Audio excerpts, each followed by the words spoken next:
Hey everyone, how's it going? Today I'm going to show you guys how to get all tadpoles in Black Myth Wukong. The first one is chapter 1 and you get it when you go from the Snake Trail Shrine.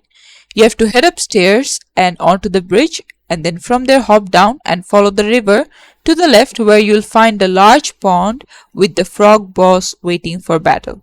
Next up, for chapter 2, from the village entrance shrine, you need to jump off of the bridge. As you can see, there's always this thing where you need to jump off of the bridge. Follow the ravine into the cave to your right, and then at the opposite side of the cave, you need to head down to the wooden staircase to the pond where the frog boss is located.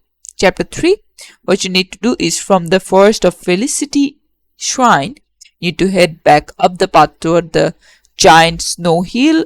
With the mountain to your right, there will be a small cave opening in the side of the mountain that leads to the pond where the frog boss is located. Chapter 4, head over to the lower hollow shrine. You need to follow the same route through the nearby crack in the cave wall that leads to the meditation location. And after meditating, you need to continue along the path from the crack into a large pond. From chapter 5, what you need to do is you can only find it after unlocking the secret area in chapter 5 and then returning to the spot you teleported from, and then you'll find the cooling slope shrine. From there, head up the cave behind the icy mirror. On the left side of the cave, the frog boss will be waiting.